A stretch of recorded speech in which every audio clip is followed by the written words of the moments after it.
I remember the day I pulled up to that old house like it was yesterday, even though it's been 5 years now. The divorce had left me raw, like someone had scraped out my insides with a dull knife, and all I wanted was to disappear into some quiet corner of the world where no one knew my name. Deep Appalachia seemed perfect for that. Miles of twisting roads snaking through the hills, where the trees crowd in so thick they swallow the sky.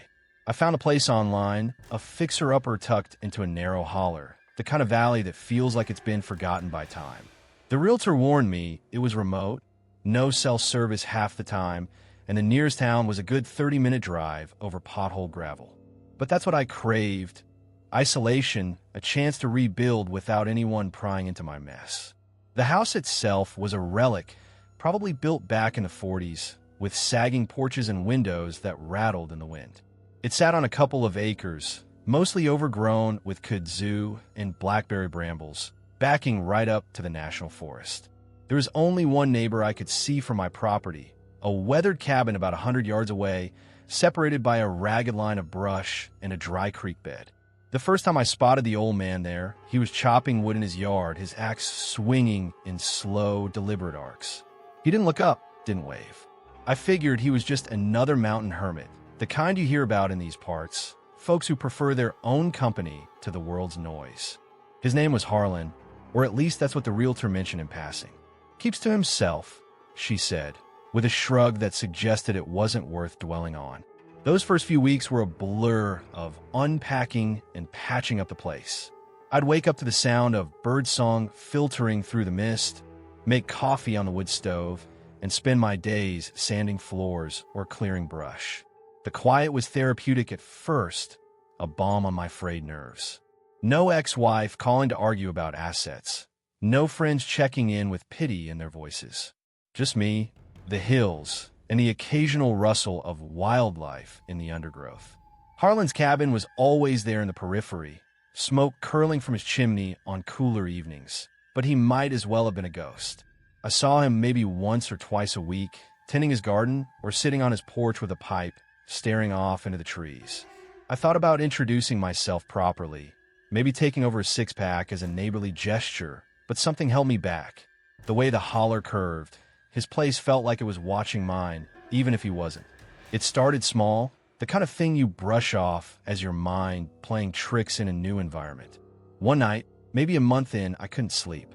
The divorce papers had arrived that day, final and irrevocable, and I was pacing the living room with a glass of whiskey, staring out the window toward the dark woods. That's when I noticed it, a faint outline in Harlan's window, just across the way. No lights on over there, but the moon was bright enough to cast shadows, and there he was standing stock still, facing my house. His arms hung limp at his sides, head tilted slightly, like he was listening for something. I froze, glass halfway to my lips, waiting for him to move. He didn't. Minutes ticked by, 5, 10, maybe more, and he just stood there unblinking as far as I could tell. Finally, I raised a hand in a tentative wave, feeling foolish. No response. He didn't so much as twitch. Eventually, I drew the curtains and went to bed, chalking it up to insomnia and paranoia. Old folks have their quirks, I told myself. But it happened again the next night, and the one after that. Always around midnight, when the holler fell into that deep, oppressive silence broken only by crickets or the distant hoot of an owl. I'd peek through the blinds, and there he'd be, a sentinel in the dark. No expression visible from that distance, just the pale blur of his face. I started keeping the lights off in the evenings, sitting in the gloom with my thoughts, but that only made it worse. The staring felt personal, like he was studying me, cataloging my movements. During the day, he'd be out in his yard as usual, raking leaves or splitting logs, never glancing my way. It was as if the nighttime Harlan was a different man altogether, one who emerged only when the sun dipped below the ridges. The fog started rolling in more frequently as fall deepened, thick blankets that muffled sounds and turned the holler into a ghostly maze. One evening, as the mist crept up from the creek, I was out back chopping firewood myself, trying to shake off the unease. The axe bit into the log with a satisfying thunk, but then I heard it, a faint scratching at the back door of my house, maybe 20 feet away. It wasn't aggressive, more like nails trailing lazily across the wood, testing the grain. I dropped the axe and hurried over, heart pounding a little faster than it should have. Nothing there when I rounded the corner, just fresh gouges in the paint for parallel lines about waist-high, deep enough to splinter the door. Raccoon, I thought, or maybe a bear marking territory. But the marks were too precise, too deliberate, like fingers dragged with intent. I scanned the brush toward Harlan's place, but the fog obscured everything beyond a few yards. No sign of movement, no footsteps in the damp earth. The next morning, I woke to the sound of raking outside. Peering out, there was Harlan methodically dragging his rake through the dirt of his yard, leaving long, even furrows that looked eerily similar to the scratches on my door. He moved with the same unhurried pace, back bent, not a glance in my direction. I watched him for a while, sipping coffee that tasted bitter on my tongue. Coincidence, I reasoned. Old rakes leave marks like that all the time. But doubt had taken root, a small seed of unease sprouting in the quiet spaces of my mind. I started double-checking locks at night, propping a chair under the doorknob for good measure. The staring continued, relentless now, even on stormy nights when rain hammered the tin roof and wind howled through the trees.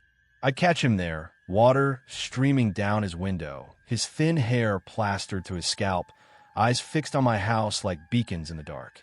Whispers came next, soft and insidious, carried on the night breeze. At first, I mistook them for the wind, rustling leaves, or the creek murmuring over stones. But they had a rhythm, a cadence that suggested words, though I couldn't make them out. Always from his direction, starting faint and growing just audible enough to tease the edges of comprehension. I'd lie in bed, straining to listen, my breath shallow, as the murmurs wove through the cracks in walls. Names, maybe, or warnings. They stopped abruptly if I got up to investigate, leaving only the echo in my head. Sleep became fitful, dreams haunted by shadowy figures peering through windows, their faces pale and expressionless. I held out as long as I could, telling myself it was all in my head, a product of loneliness and the divorce's lingering poison. But one afternoon, fueled by frustration and a couple of beers, I marched over to his cabin.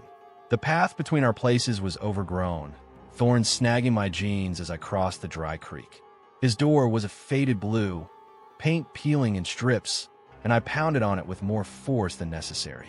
Silence at first, then the slow creak of hinges. He opened it just a crack, enough to show his face, wrinkled skin like old leather, eyes watery and pale blue, staring at me without a hint of surprise. "What do you want?"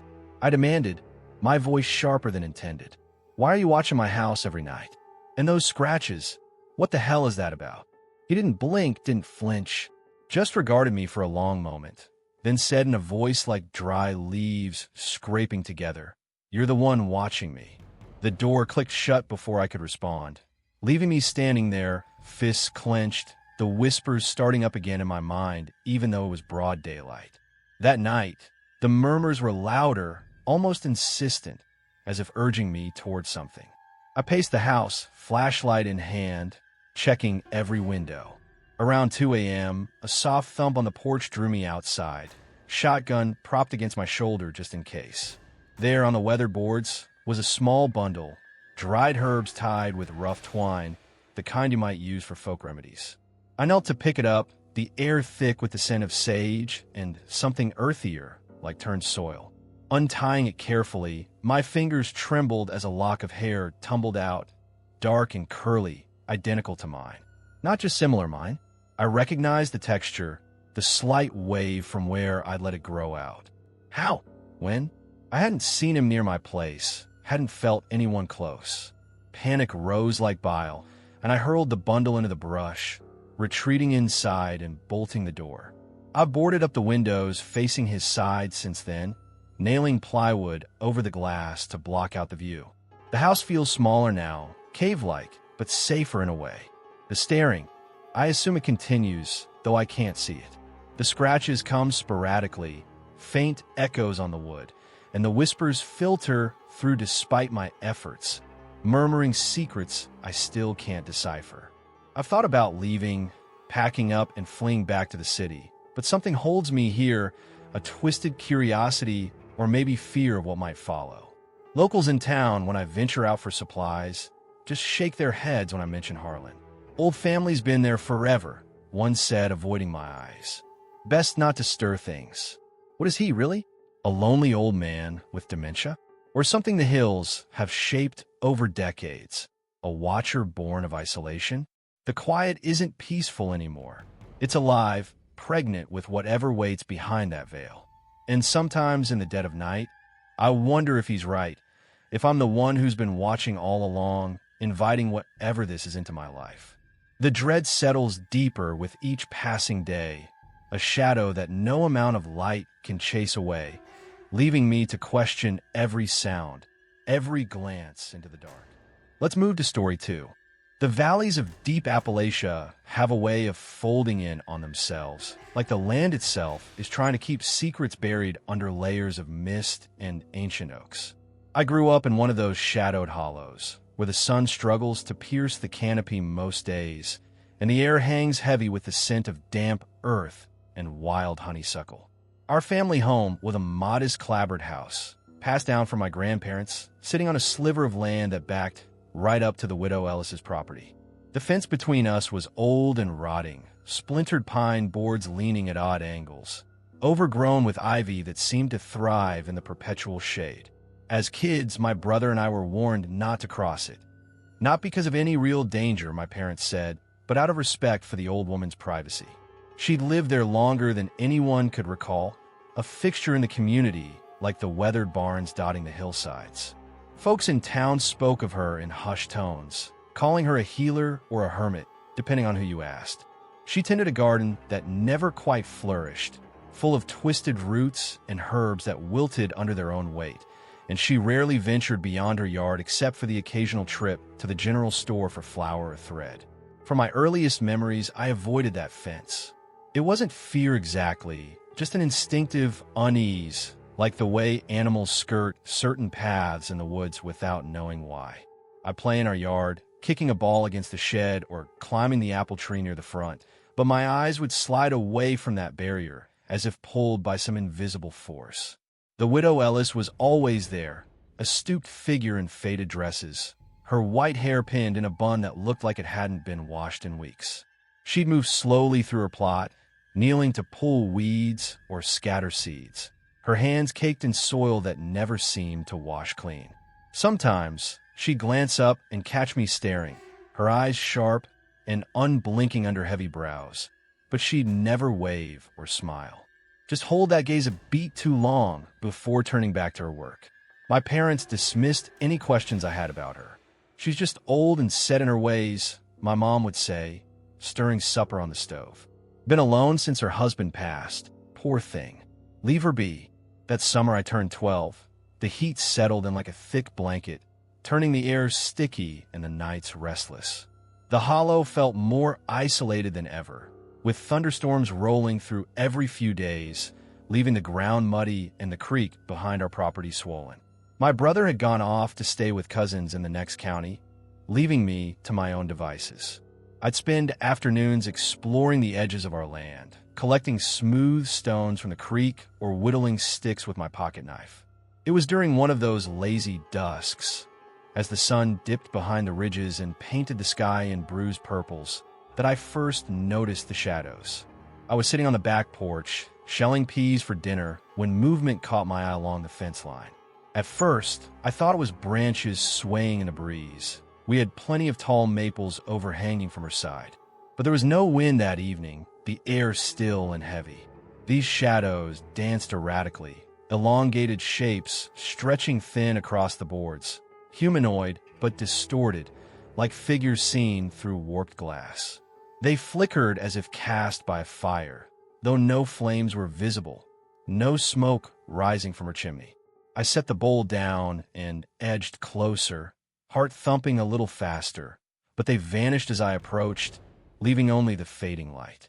I shook it off, figuring it was a trick of the eyes, the way twilight plays games in these hills. But the next evening, they returned, sharper this time, weaving along the fence like silent dancers. And with them came the humming, a low, tuneless melody that seemed to rise from the ground itself, vibrating through the soles of my bare feet. It wasn't coming from anywhere specific, just permeating the air, wrapping around me like fog. I'd hear it start soft, building in layers, almost like an old hymn stripped of words. My parents were inside, Dad reading the paper, Mom listening to the radio, and when I mentioned it at supper, they laughed it off. Probably just the wind in the trees, or maybe that old widow singing to her plants, Dad said, ruffling my hair. "You've got imagination on you, boy." But I knew it wasn't imagination. That night, lying in bed with the window cracked for the cool air, the humming filtered in again, distant but insistent, lulling me into uneasy sleep. It went on like that for weeks, the shadows and the humming becoming a ritual of dusk. I'd find excuses to be outside then, drawn by a curiosity I couldn't name, watching from the safety of our yard. The shapes grew bolder, lingering longer, sometimes overlapping as if interacting with each other. Once or twice, I swore I saw one detach from the fence and glide toward our side, only to dissolve into the gathering dark. The unease built slowly, a knot in my stomach that tightened with each sunset. My friends from school, when I told them during our bike rides along the dirt roads, teased me about ghosts or witches, but their jokes only made the dread feel more real. One afternoon, fueled by a dare I gave myself, I crept up to the fence and pressed my eye to a knothole, the wood rough against my cheek. There she was, the widow Ellis, kneeling in the dirt of her garden, her back to me. Her hands moved with purpose, not weeding but digging, bare fingers clawing into the soil, unearthing small, pale objects that gleamed in the sunlight. Bones, tiny ones like from birds or squirrels, clean of flesh. She arranged them carefully in patterns on the ground, circles, crosses, lines that formed shapes I didn't recognize. Her lips moved as she worked, that same humming emanating from her throat, deeper now, resonant. I pulled back, breath caught, and ran inside, slamming the door behind me. That image haunted me through dinner, through chores into the night. Sleep came fitfully, dreams of twisting roots and dancing shadows chasing me awake. Around midnight, a soft tapping pulled me from the haze, insistent like fingers on glass. My room faced the backyard, the window overlooking the fence. I sat up, sheets tangled, and listened. Tap, tap, tap, slow and deliberate. Heart hammering, I slipped to the floor and crawled to the sill, peeking over just enough to see. Outside, in the moonlight filtering through the clouds, those shadows loomed taller than before, pressing against the glass like smoke given form. They weren't on the fence anymore. They were here, elongated figures stretching across the pane, their outlines quivering. No faces, no details, just voids where features should be. The tapping continued, syncing with my pulse, as if trying to draw me closer. I ducked down, curling into a ball under the window, whispering prayers my grandma had taught me until dawn broke and the sounds faded. The next morning, I avoided the backyard, sticking to the front porch with a book I barely read. Around noon, a knock came at the door, not the back, the front. My mom answered, and there was the widow Ellis, holding a covered dish, her smile thin and cracked like old porcelain. "Bake you folks an apple pie," she said, voice raspy from disuse. "From my own trees." Mom thanked her, invited her in, but the widow declined, her eyes flicking to me where I hovered in the hallway. "For the boy," she added, nodding my way. The pie sat on the counter all afternoon, its crust golden but the smell off. Not sweet like cinnamon and fruit, but earthy, metallic like rust mixed with soil. When my parents weren't looking, I snuck a piece out to examine it. The filling was dark, flecked with bits that didn't look like apples. Panic rising, I wrapped it up and buried it deep in the woods behind our house, shoveling dirt over it like sealing a grave. That night, the shadows didn't come to the window, but I felt them anyway, lingering at the edges of my vision, indoors now, in the corners of rooms. As the summer waned, the incidents tapered, or maybe I just got better at ignoring them. School started, life resumed its rhythm, and the widow Ellis faded back into the background, a peculiar neighbor rather than a source of terror. But the dread never fully left. It simmered low, like embers under ash. I'd catch glimpses of shadows in unexpected places, dancing along the school bus windows at dusk, or flickering in the mirror when I brushed my teeth. The humming would echo in my head during quiet moments, a melody I couldn't shake. My parents noticed my withdrawn mood, chalked it up to growing pains, and life moved on. Years passed. I grew up, left the Hollow for college, then a job in the city, visiting home less and less. The widow Ellis aged further, her garden overtaking her yard in wild tangles, until one winter, word came she passed quietly in her sleep. No family to claim her, so the county took the property, planning to tear it down for safety reasons. The old place was falling apart. I went back for the demolition, curiosity pulling me like a thread. Standing with a handful of locals as the bulldozers rumbled in, I watched them rip into the house, boards splintering, dust rising. When they hit the cellar, though, work stopped. Whispers spread through the crowd as the foreman called the sheriff. Down there, hidden under the floorboards, were shelves lined with jars, dozens of them, preserved in murky liquid. Remains, they said. Small bits. Hair, teeth, fingernails, even tiny bones like the ones I'd seen her dig up. Each jar labeled neatly in faded ink with names. Neighbors past and present. Folks who'd lived nearby over the decades. Some full, some half-empty. And there, on a lower shelf, one with my name on it, pristine and waiting, the glass clear but for a single strand of hair at the bottom. Dark like mine had been as a kid. The authorities hushed it up, calling it a hoarding quirk of a lonely old woman. No foul play evident. But I knew better.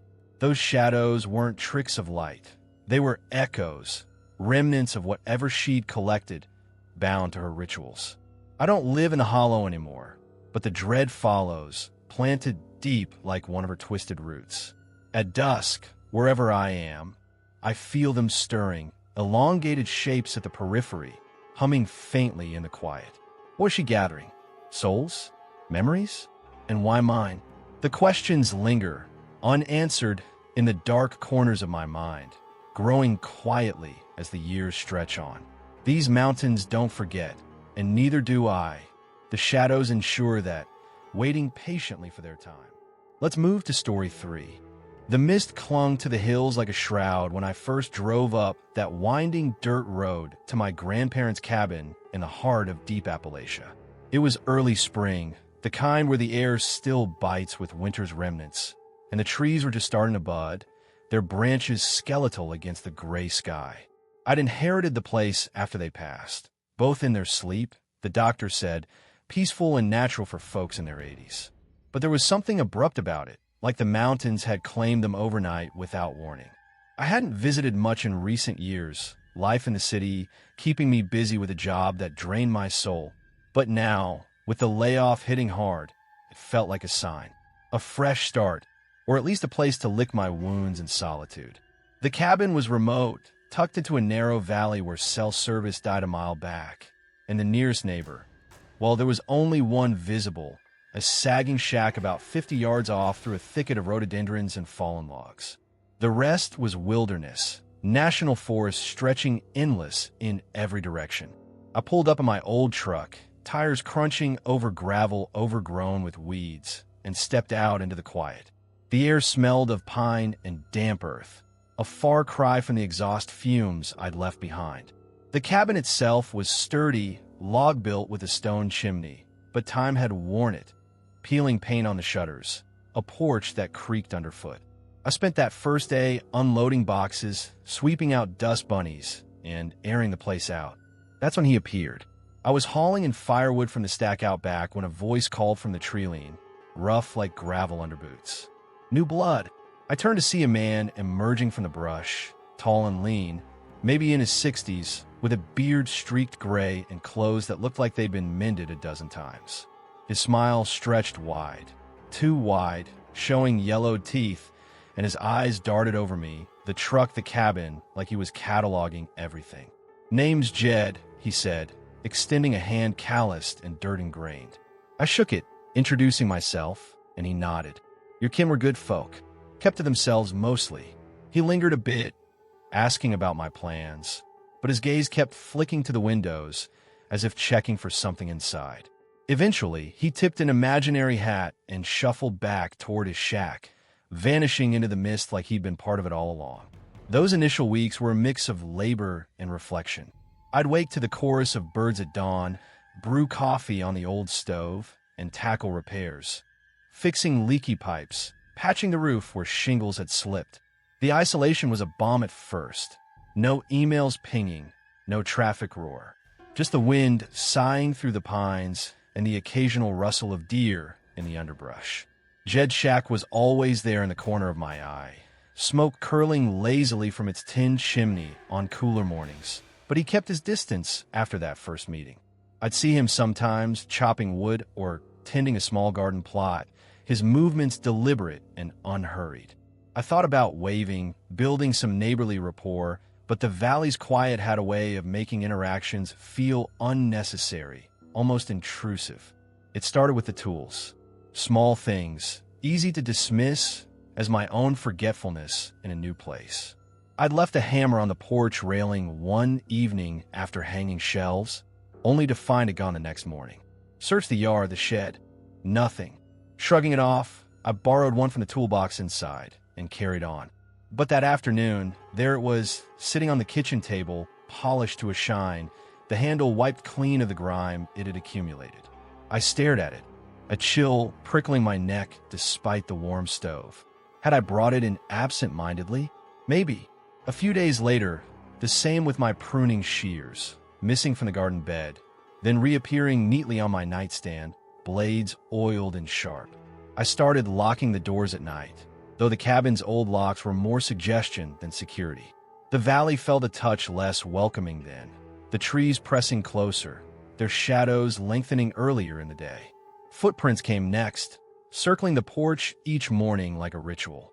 I'd step out with my coffee, steam rising in the cool air, and there they'd be, muddy and bare, toes splayed wide as if the walker had gone shoeless through the dew-soaked grass. They looped around the house, pausing under windows, then trailed off toward the thicket separating me from Jed's place. No prints leading in or out, just that endless circle. I followed them once, pushing through the brush, thorns snagging my sleeves, but they faded into the leaf litter before reaching his yard. That evening, I spotted him on his porch, rocking in a chair, pipe smoke wreathing his head. He didn't look my way, but I felt seen, exposed. I took to sweeping the porch clean before bed, but come dawn, the prints returned, fresh and insistent, as if mocking my efforts. The knocking began subtly, blending with the night's symphony at first. 3 sharp raps, always around midnight, echoing from the wall that faced his property. Our homes weren't connected. No shared structure, just open space between, but the sound reverberated through the logs like it originated inside. I'd bolt upright in bed, heart thudding, listening to the silence that followed, thick and expectant. Jed, I'd yell sometimes, voice cracking in the dark, but only the wind answered, whispering through cracks in the walls. It happened nightly after that, precise as a clock. Rap, rap, rap, then nothing. I'd lie there, staring at the ceiling beams, imagining him out there in the black, hand raised to some invisible barrier. Sleep evaded me more often, leaving me bleary-eyed during the day, my repairs slowing as fatigue set in. The cabin, once a refuge, started feeling like a cage, the isolation amplifying every creak of settling wood, every distant owl call. Storms rolled infrequently that season, great thunderheads building over the ridges, unleashing torrents that turned the road to mud. One such evening, the power flickered out early, plunging the valley into primal dark. I lit candles, their flames dancing shadows across the room, and sat by the window with a book I couldn't focus on. Rain lashed the panes, wind howling like a living thing. That's when I saw him, a figure in the yard, drenched and unmoving, silhouetted against the sporadic lightning. Jed, no doubt, his coat plastered to his frame, standing mere feet from the porch, staring straight at the window. His face was obscured, but those eyes, I felt them boring in, unblinking. Lightning flashed, illuminating the scene for a split second, water streaming down his too wide smile. Then darkness swallowed him. I grabbed the flashlight, beam shaking in my hand, and swept it over the yard. Empty. No footprints in the mud. No sign he'd been there. Just the rain, relentless. The next morning dawned clear, steam rising from the wet earth as the sun burned off the mist. I ventured out, shotgun slung over my shoulder for reassurance, and found the front door slightly ajar, though I'd locked it tight. Inside, my stomach dropped. The bed was made, corners tucked military neat, with fresh sheets I didn't own, crisp white linen smelling faintly of lavender. On the pillow, a single wildflower, purple petals still dewy, like it had been plucked moments ago. I tore the sheets off, bundling them outside and burning them in the fire pit, acrid smoke stinging my eyes. Who else could it be but Jed? The thought gnawed at me, turning solitude into paranoia. I barricaded the doors that night with furniture, wedging chairs under knobs, but the knocking came anyway. Fainter now, as if muffled by layers, originating from within the walls themselves. Rap, rap, rap, then a pause like breathing held. Days blurred into a tense routine. I'd avoid looking toward his shack, focusing on chores, but the signs persisted. Tools relocated, footprints refreshed, knocks echoing. I drove into town once, the 30-mile trek over rutted roads, to ask around at the general store. The old-timer behind the counter squinted at me when I mentioned Jed. "Ain't no one lived in that old shack for years," he said, chewing tobacco thoughtfully. "Last fella, there was a squatter, disappeared about a decade back. Place is fallen apart. Roof cave in last winter." His words landed like stones in still water, rippling doubt through me. I pressed, describing the man, the smoke from the chimney. He just shook his head. "Mountains play tricks, son. Best not dwell." I couldn't let it go.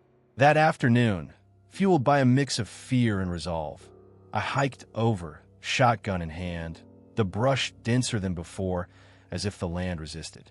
The shack loomed, sagging indeed, windows shattered, door hanging off hinges. Inside was ruin, dust thick on broken furniture, vines creeping through floorboards, no sign of habitation. No garden, no woodpile, just abandonment echoing back at me. Cobwebs draped like veils, and in the corner, a faded photograph on the wall. A man resembling Jed, younger, smiling that same wide grin. The air felt heavy, stale, like time had stopped. I fled back to the cabin, mind reeling. If not Jed, then who? What? The phenomena didn't stop. Footprints still circle at dawn. Tools shift in the night. Knocks murmur from the walls like secrets shared. Sometimes in the quiet hours, I hear breathing, patient, close, as if someone's in the next room, waiting. I've thought of leaving, selling the place, but the valley holds me now, its isolation a web. Was Jed a ghost of the hills, or something the loneliness conjures? The dread builds slow, seeping into bones like the mist, turning every shadow into his domain. And in the dark, I wonder if he's the intruder, or if, in inheriting this place, I become the uninvited guest in his eternal watch. The mountains keep their vigil, and so does he, breathing just beyond the wall, forever near. Story 4. The backroads of Deep Appalachia swallow you whole if you're not careful, twisting through hills that seem to breathe with their own rhythm, fog lingering in the hollows like forgotten breath. I ended up there after the factory shut down, laying off half the town, including me, leaving me with a severance check that barely covered the move. I needed cheap and quiet, a place to regroup without the city's clamor pounding in my skull. The rundown trailer I found online fit the bill, parked on a forgotten stretch of gravel off a county road that saw more deer than cars. It was isolated, all right, with woods pressing in on 3 sides and only 2 neighbors. An empty lot to the left, choked with weeds and vines that climbed over rusted fence posts. And on the other side of that lot, a small clapboard house where an old woman lived. The rental agent mentioned the lot in passing, saying it had been vacant for years, but his eyes skittered away when I asked why. I didn't press. Solitude was what I craved, not history. The trailer was a relic from the 70s, aluminum siding dented and faded, with a porch that sagged under its own weight. Inside, it smelled of stale cigarettes and mildew, but it had a working stove and a bed that didn't creak too much. I spent those first days unpacking what little I had, clothes, a few books, tools from the old job, and exploring the area on foot. The woods were thick, trails overgrown with blackberry brambles that snagged at my jeans, and the air carried that earthy tang of decaying leaves year-round. The empty lot caught my eye more than I expected. It was maybe half an acre, wild and untamed, with tall grasses bending in the breeze like they were whispering to each other. Locals at the gas station down the road, when I stopped for coffee, muttered about it if you listen close. Family went missing their back in the 50s. One old-timer sat over his chew, spitting into a cup, just up and vanished one night. House burned down after, nothing left but that patch of weeds. His companion nodded, adding, best not poke around. Ground's out of memory. I laughed it off as small-town folklore, the kind that sprouts in places where boredom meets isolation. Miss Clara was the first real person I met. She lived in the house beyond the lot, a squat structure with peeling white paint and a porch cluttered with rocking chairs and potted ferns. I saw her that first week, sitting out there in the fading light, her frail frame wrapped in a shawl despite the summer heat. Her hands trembled as she knitted or shelled beans, but her eyes, sharp as hawk's talons, were always fixed on that empty lot, staring as if waiting for something to emerge from the tangle. I waved once while checking my mailbox, and she lifted a hand slowly, her gaze shifting to me for a moment before returning to the weeds. A few days later, she shuffled over, crossing the lot with careful steps, avoiding certain patches like they were quicksand.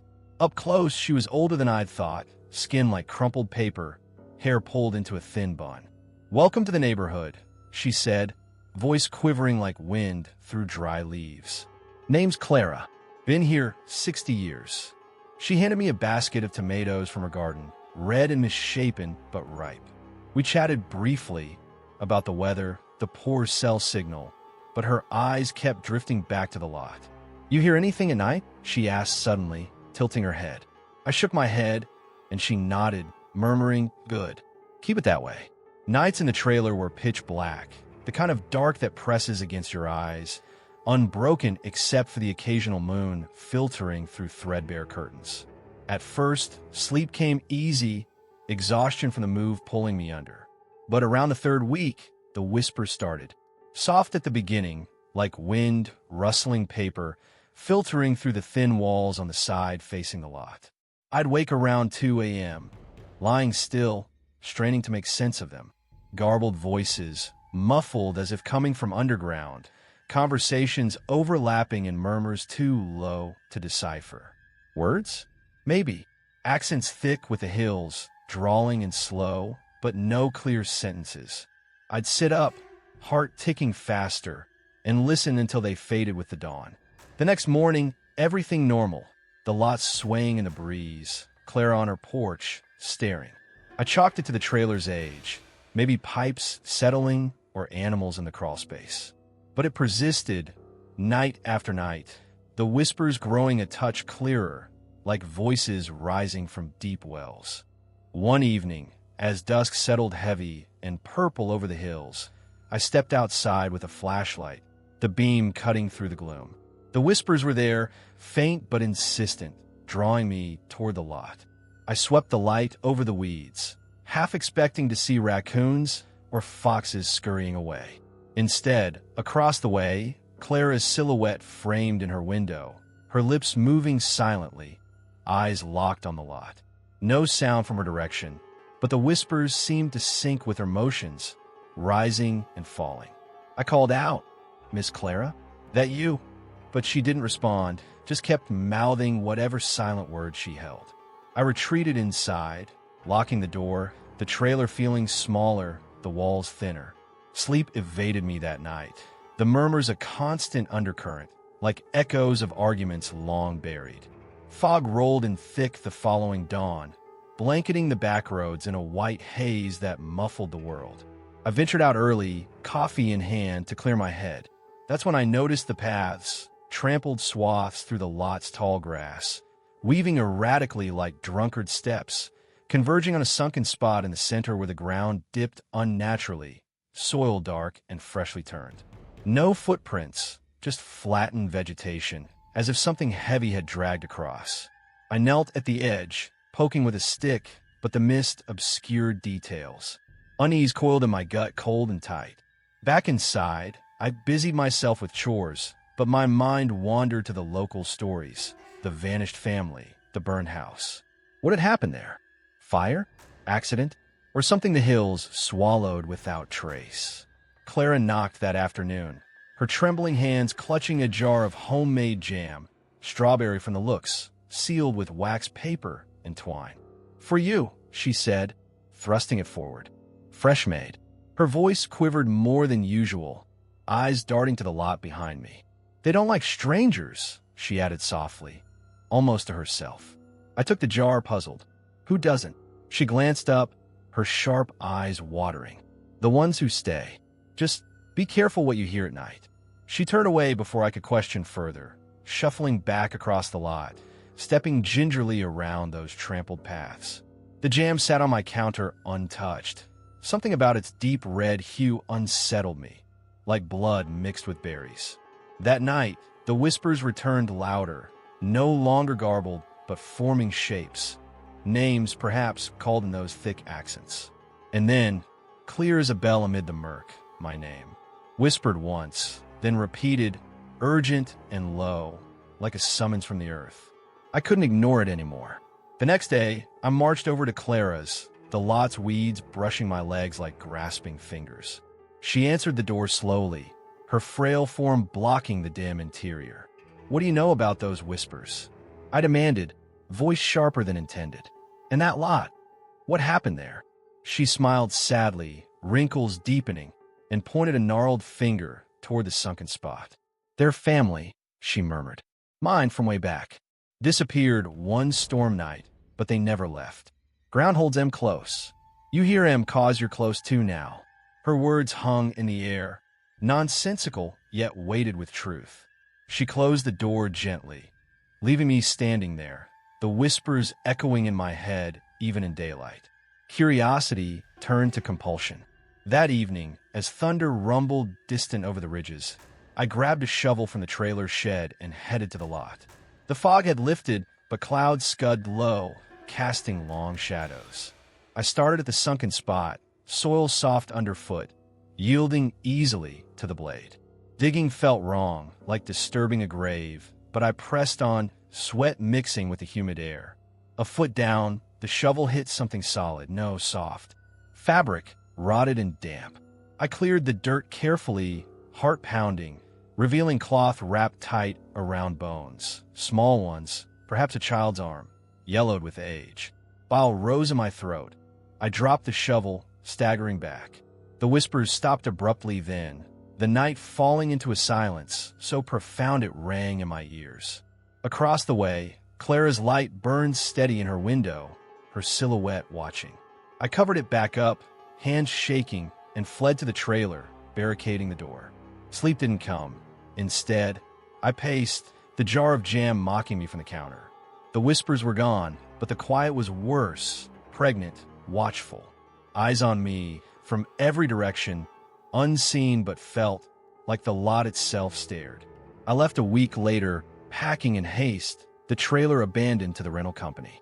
Moved to an apartment in a nearby town, then farther, chasing noise to drown the silence.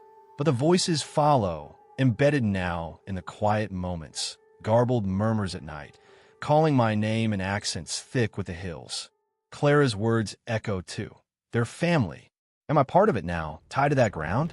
The dread lingers, a root burrowed deep, reminding me I'm the intruder, forever marked by what the mountains hold close. In the dark, I listen, waiting for the next whisper, knowing it will come. Story 5. City life had ground us down to nothing but frayed nerves and empty routines, so when my wife, Sarah, and I stumbled upon that fixer-upper listing online, it felt like fate whispering through the screen. Deep in the woods of Appalachia, the ad promised seclusion and charm for a price we could just afford with our savings.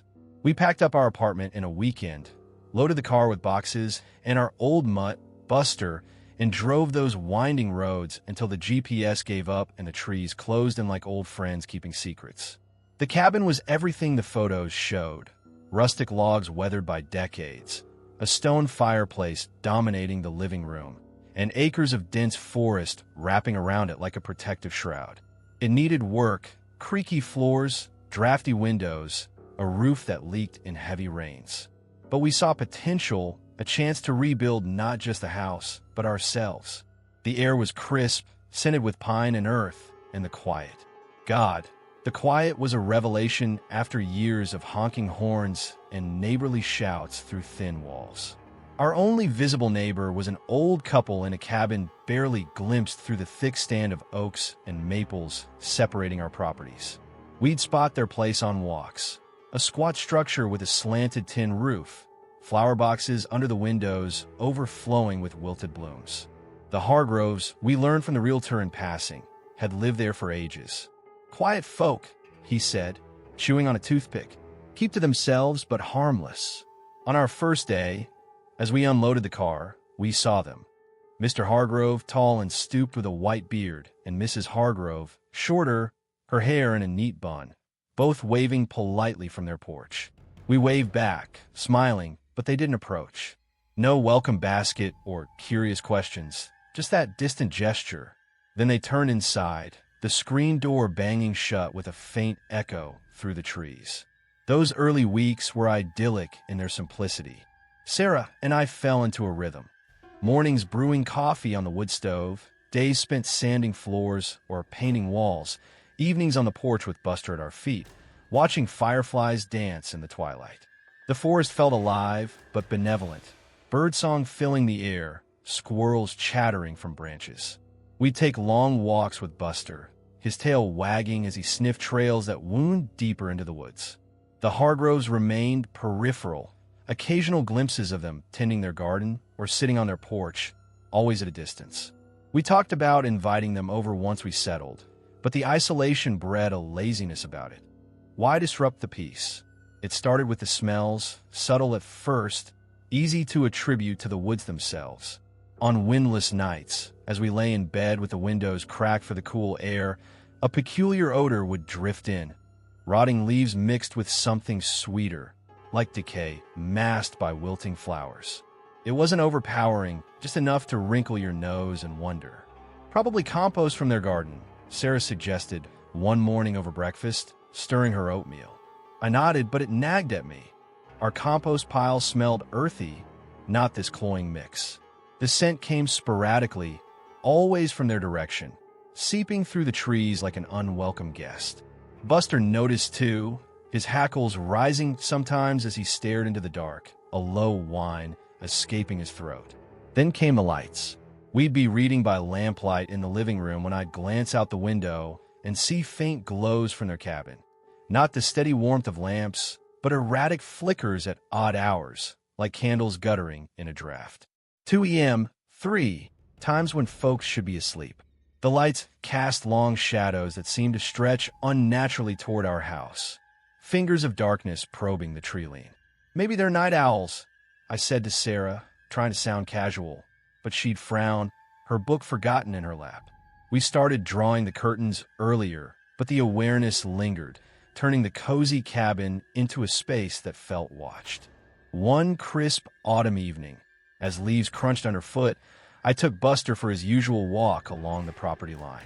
The sun had dipped below the ridges, painting the sky in deep oranges, and the air carried that chill promise of winter. Buster pulled ahead, nose to the ground, when a sound cut through the quiet, muffled cries from the Hargroves' direction, like someone in pain but stifled, choked back. Not screams, but whimpers, desperate and human. Buster froze, ears perked, then bolted toward the trees. I called him back sharply, my voice echoing oddly, but the cries continued, intermittent, drawing me closer despite the unease knotting my gut. I pushed through the underbrush, branches snagging my jacket, until their cabin loomed clearer. The cries grew louder, emanating from inside, but no lights burned in the windows. I hesitated at the edge of their yard, heart pounding, then approached the door. "Hello, everything all right?" I knocked, knuckles rapping with that felt unnaturally cold. Silence swallowed the cries. The door creaked open on its own, a slow swing revealing a living room thick with dust, furniture draped in sheets yellowed with age. No sign of life, no Hargroves, no recent footprints in the grime coating the floor. The air inside was stale, heavy with that same sweet decay smell. I backed away, Buster whining at my heels, and hurried home, the door's creak replaying in my mind. Sarah was in the kitchen when I burst in, her face paling as I recounted it. Maybe they stepped out, she said, but her voice lacked conviction. That night, as we tried to sleep, she tossed restlessly. In the morning, she called me over to the coffee table where our photo albums lay open. Pages turned to pictures of us smiling, wedding photos, vacations, moments we'd packed away in boxes. I didn't do this, she whispered, fingers tracing a photo of us laughing on a beach. The albums had been in the attic. Neither of us had touched them since moving in. We searched the house. No forced entry, everything locked as we'd left it. Buster paced nervously, sniffing the air.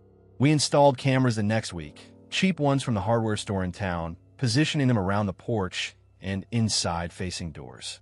For peace of mind, I told Sarah, though doubt crept in. The Hargroves appeared that afternoon, materializing on our porch like they'd been summoned. Mr. Hargrove's beard seemed whiter up close, his eyes sunken, while Mrs. Hargrove's bun was impeccable, her smile faint but expressionless. "Care for tea?" she asked, voice thin as paper. "We've got fresh-baked scones." Their faces were pale, almost translucent in the dappled light, and that smell clung to them, sweet rot, cloying. We declined politely, citing work on the house, and they nodded, retreating without insistence. But their eyes lingered, unblinking, as they shuffled back through the trees. That night, the cries returned closer now, as if muffled under our floorboards, vibrating through the wood. Buster growled, hackles up, staring at the floor. We checked the cameras. Static flickered across the feeds precisely when the sounds peaked, obscuring everything in white noise. No shadows, no figures, just interference. Sarah clung to me, her breath shallow. "What if it's them?" she murmured. "Or something else?" We lay awake, the cabin's quiet amplifying every creak, every distant owl hoot. Driven by sleepless nights, I ventured to their cabin again the next day, shotgun slung over my shoulder for courage. The path felt longer, trees crowding closer, leaves whispering overhead. The place was boarded up, windows nailed shut with plywood, door padlocked, vines creeping over like nature reclaiming its own. No flower boxes, no garden, just abandonment, paint peeling in strips. I pried a board loose, peering inside.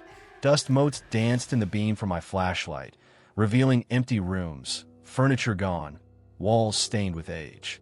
Locals in town, when I asked at the diner, exchanged glances. "Hargroves?" "Died years back," the waitress said, refilling my coffee. "Tragic, really. Lost their son in the woods as a boy. Then the missus passed in her sleep. Old man followed soon after. Cabin sat empty ever since." Her words landed heavy, stirring the air like dust. But the smells persist, wafting on still nights, that sickly sweet decay infiltrating our home. The lights flicker in the tree lean where their cabin stands dark, shadows reaching like invitations. The cries echo faintly now, sometimes from the attic, sometimes the basement, always stifled, pleading. Cameras catch nothing but static. Albums rearrange themselves to happier times, as if mocking our fresh start. And Sarah, sometimes I catch her staring out the window toward the trees, eyes distant, lips moving silently, as if listening to a call only she hears. I've suggested leaving, selling the place, but she shakes her head, a sad smile playing. "They're just neighbors," she says softly. The quiet here breeds unease, turning every rustle into a presence, every shadow into the Hargroves' lingering watch. Were they ever real, or echoes the woods conjured from tragedy? The dread seeps in slow, rooting deep, leaving us isolated in more ways than one, wondering if we've become part of whatever haunts these hills, never truly alone. Story 6. The job came at just the right time, or maybe the wrong one, depending on how you look at it now.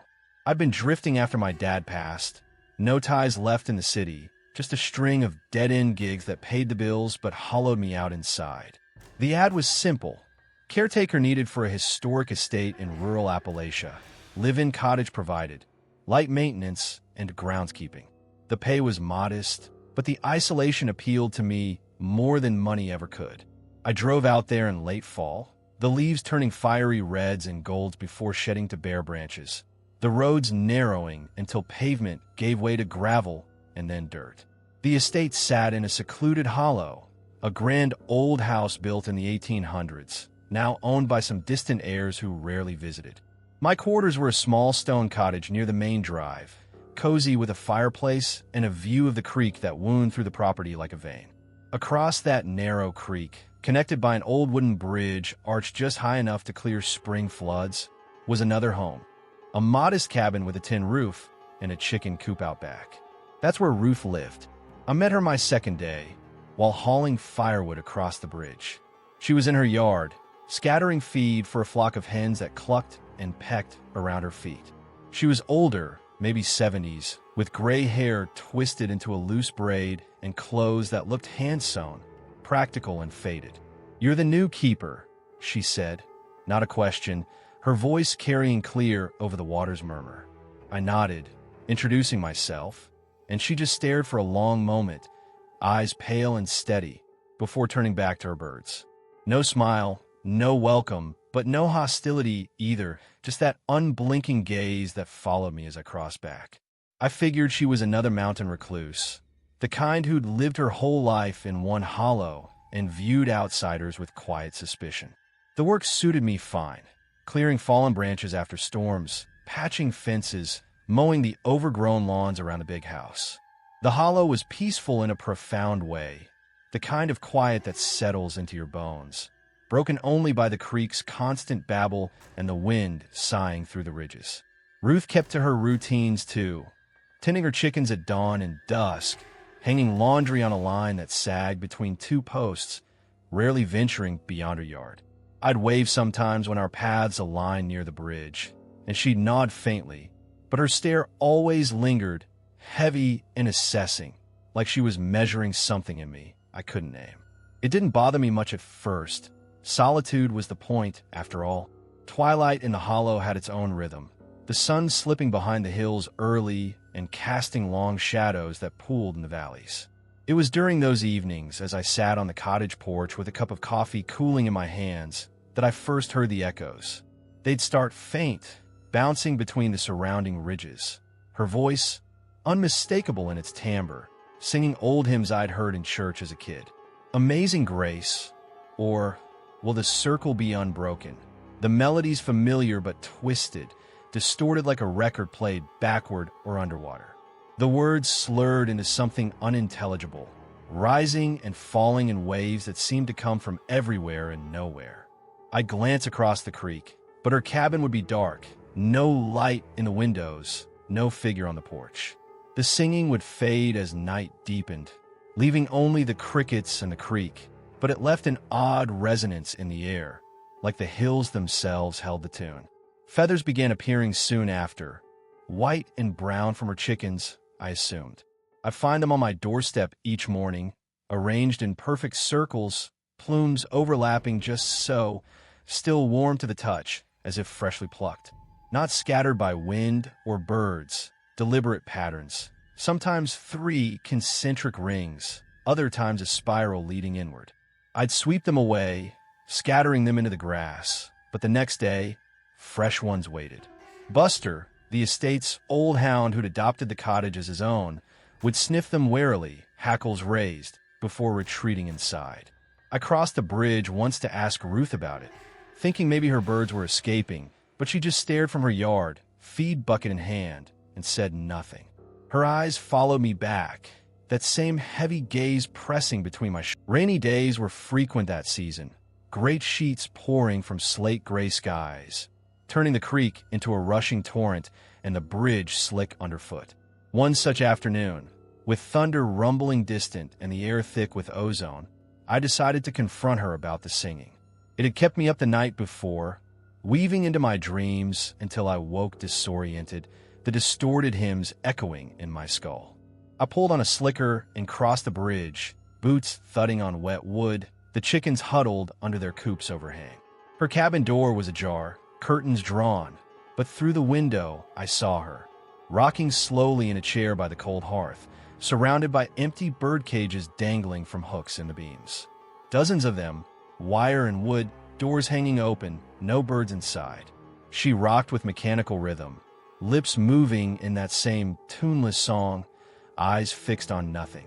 I knocked on the frame, calling her name, but she didn't acknowledge me, just kept rocking, the empty cages swaying faintly. The singing intensified that night, louder than ever, threading through the rain's roar, pulling at the edges of sleep until dreams twisted into nightmares of feathers and backward prayers. Waking in cold sweat became routine, sheets tangled, heart racing from visions I couldn't quite recall. But the scratches were new, faint lines on my arms, deliberate and parallel, like nails raked lightly across skin while I slept. Not deep enough to bleed, but raised and pink, appearing overnight. I'd examine them in the mirror, flexing to see if they'd fade, but they lingered for days, itching faintly. Buster growled at the bedroom door some nights, staring into the dark hallway as if something lingered just out of sight. Locals in the nearest town, a 20-mile drive over winding roads, avoided talk of Ruth when I mentioned her over coffee at the diner. Old family's been in that hollow forever, one farmer muttered, eyes on his plate. Lost kin in the woods years back. Children, they say. She don't take kindly to folks poking around. Rituals, another whispered when pressed, something about binding the lost with songs and signs. I laughed it off on the drive home, but the feathers waited again that morning, circles tighter, warmer. The pull grew stronger, an inexplicable urge to cross the bridge at dusk, drawn by the echoes that now seemed to call my name woven into the distorted hymns. I resisted at first, barricading the cottage door, but curiosity eroded resolve. One foggy evening, after a day of restless chores, I entered her cabin uninvited. The door creaked open easily, no lock, the air inside stale and heavy with the scent of herbs and damp earth. Empty, furniture sparse, hearth cold, those cages still swinging empty. But the walls, etched deep with names, carved over years by knife or nail.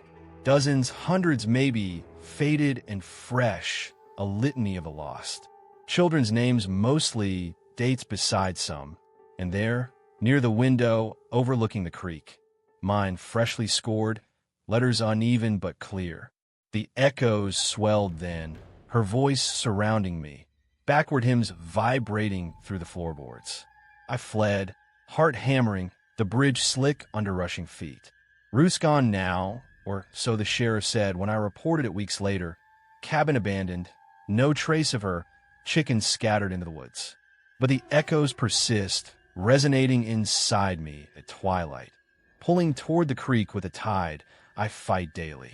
Feathers still appear, scratches bloom on quiet nights, and sometimes, in the cottage's dim light, I catch myself rocking, lips moving to tunes I never learned.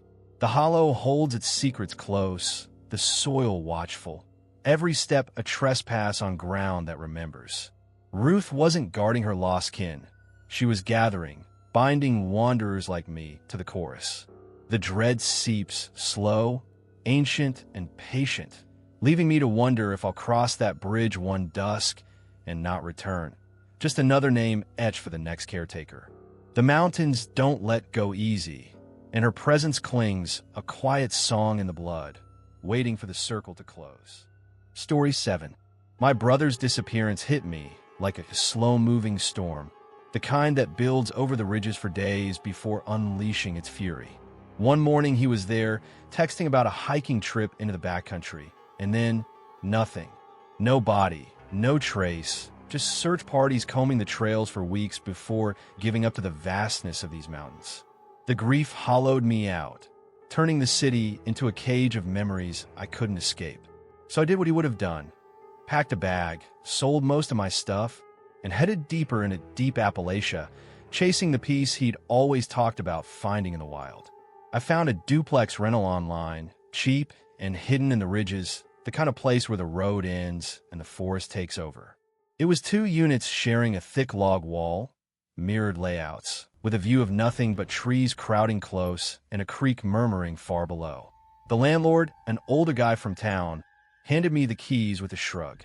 "Other side's empty," he said. "Been that way a while." I didn't ask questions. Solitude was the whole point. The duplex sat on a narrow plateau, gravel drive winding up from the main road. No neighbors for miles except the wildlife that rustled in the underbrush at night. My half was sparse but functional. A small kitchen, living room with a stone hearth, bedroom overlooking the drop-off. I spent those first days settling in, stacking firewood on the porch, hanging curtains thick enough to block the perpetual gloom of the overcast sky. The quiet was profound, broken only by wind in the pines and the occasional distant call of a crow. It felt healing at first, a balm on the raw edges of loss.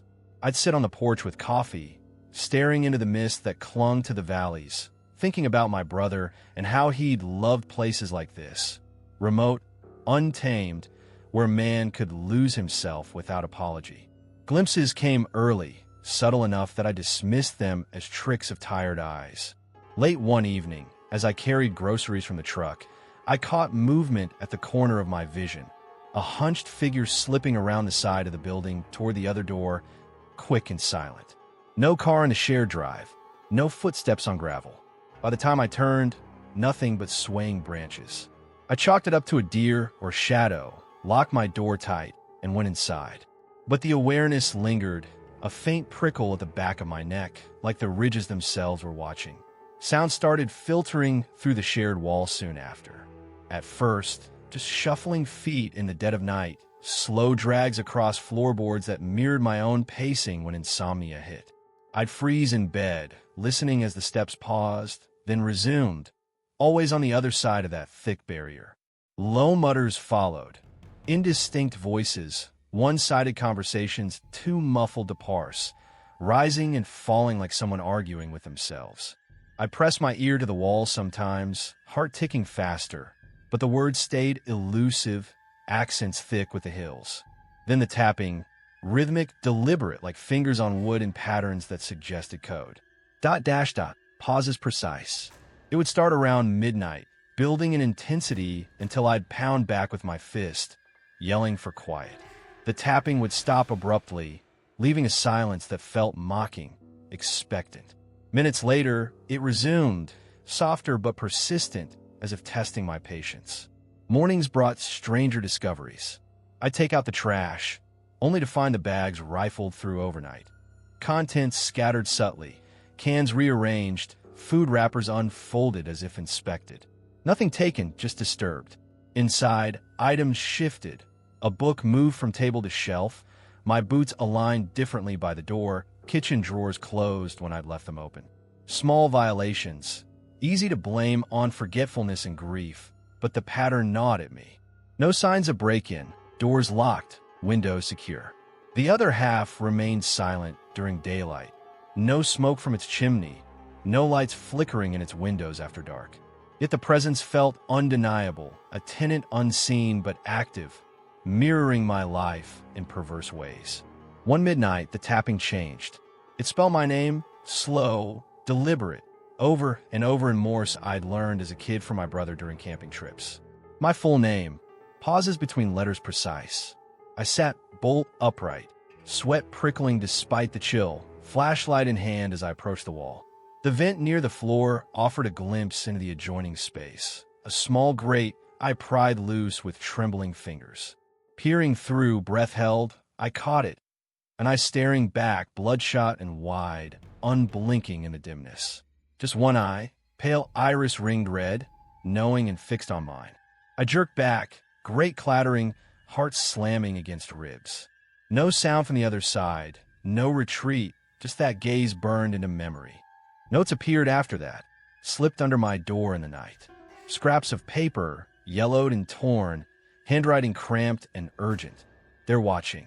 Don't trust the quiet. The ones in the woods see you. Warnings about the ones who watch, repeated in variations, as if pleading or taunting. I'd crumple them, burn them in the hearth, but new ones came, ink smudged like written in haste. The shuffling grew bolder, steps syncing with mine as I moved through rooms, mutters responding to my own frustrated curses. Trash rifled more thoroughly, personal items touched. My brother's old compass from his hiking gear, left on the table, now on the other side of the wall somehow, though impossible without entry. I called the landlord finally, voice steady as I could manage over spotty signal. "Someone's in the other unit," I said, breaking in, leaving notes. He paused long on the line, then sighed. "Ain't possible. That side's been vacant since the last tenant vanished. Oh, 5 years back now. Folks say he wandered off into the woods one night. Never came back. Doors boarded from inside, windows too. You're alone up there." His words settled cold in my gut. Vanished, like my brother. I drove into town the next day, asked around at the general store. Eyes averted, murmurs about the duplex history. Previous renters hearing things, seeing shadows, some leaving sudden. Ridges hold echoes. One old woman said, bagging my supplies. Best not listen too close. The compulsion built slow, dread mixing with need for answers. One foggy afternoon, after a sleepless night of relentless tapping spelling my brother's name now, I forced entry. The other door yielded to a crowbar from my truck, hinges groaning as it swung inward. Inside mirrored mine exactly.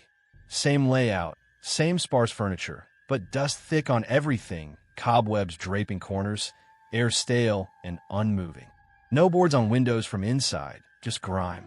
And scattered about, my missing brother's belongings. His backpack in the corner, faded and torn. His journal on the table, pages filled with entries up to his last hike. His compass on a nightstand, pointing not north but toward my wall. Photos too, ones I'd thought lost, of us as kids, pinned to a board.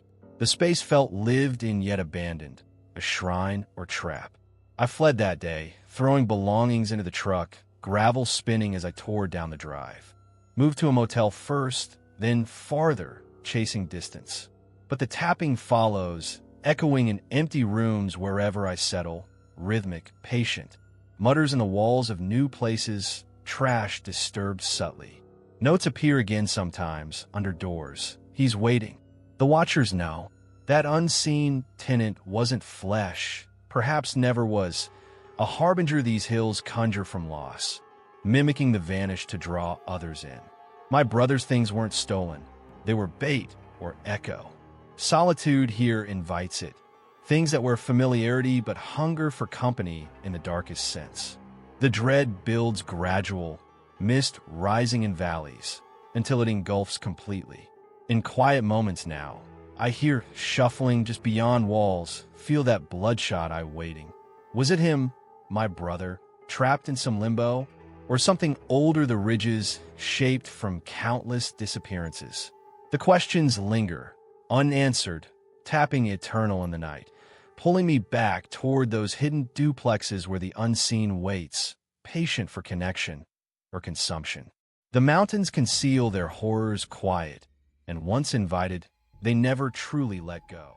Story 8. The call came on a rainy afternoon in early winter, my aunt's voice frail over the spotty line, asking if I'd come stay a while.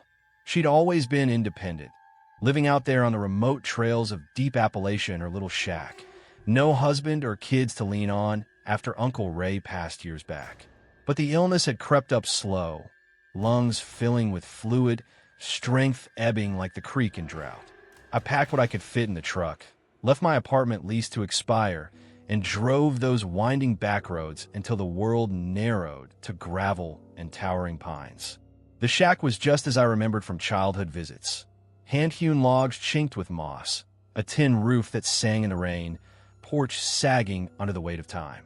Beside it, maybe 30 yards through a tangle of laurel and fallen hemlocks, stood another structure, a crumbling shack, darker and more neglected, roof half-caved, windows like empty sockets. My aunt waved off questions about it from her bed. "Drifter squats there sometimes," she murmured. "Name's Boone. Harmless enough. Leaves me be."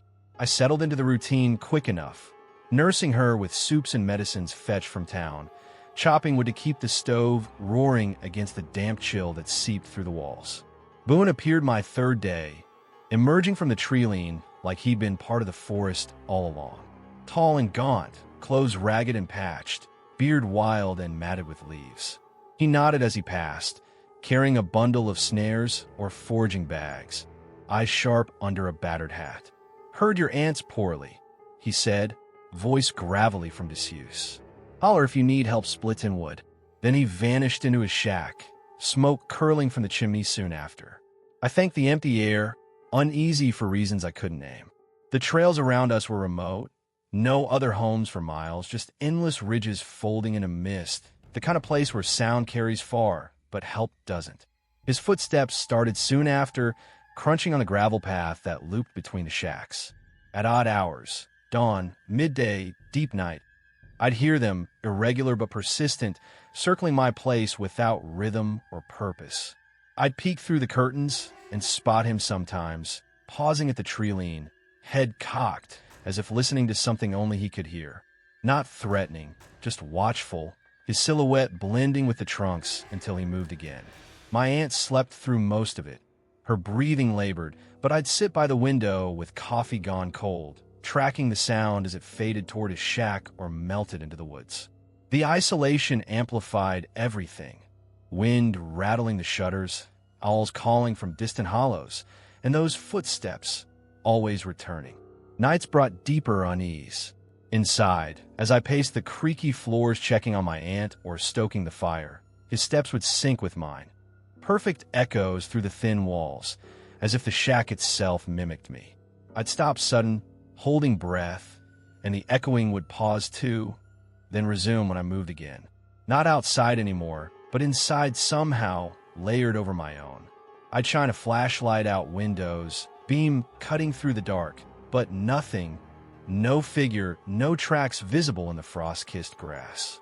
Buster, my aunt's old coonhound, would whine low, ears flat, staring at corners where shadows pooled thickest. Sleep came fitful, dreams of endless circling paths through fog-shrouded trees, footsteps always just behind. Winter deepened fast that year, snow piling early and heavy, turning the trails impassable for days. My aunt worsened, slipping in and out of fevered sleep, murmuring about old times and faces long gone. I tended her as best I could, reading from her Bible or sitting silent while blizzards raged outside, wind howling like something alive. One such evening, the storm at its peak, power long gone and candles guttering low, the footsteps approached closer than ever, crunching deliberate through the accumulating snow, circling slow, then halting just outside the door. No knock, no call, just heavy breathing audible over the gale, ragged and patient, inches from the wood.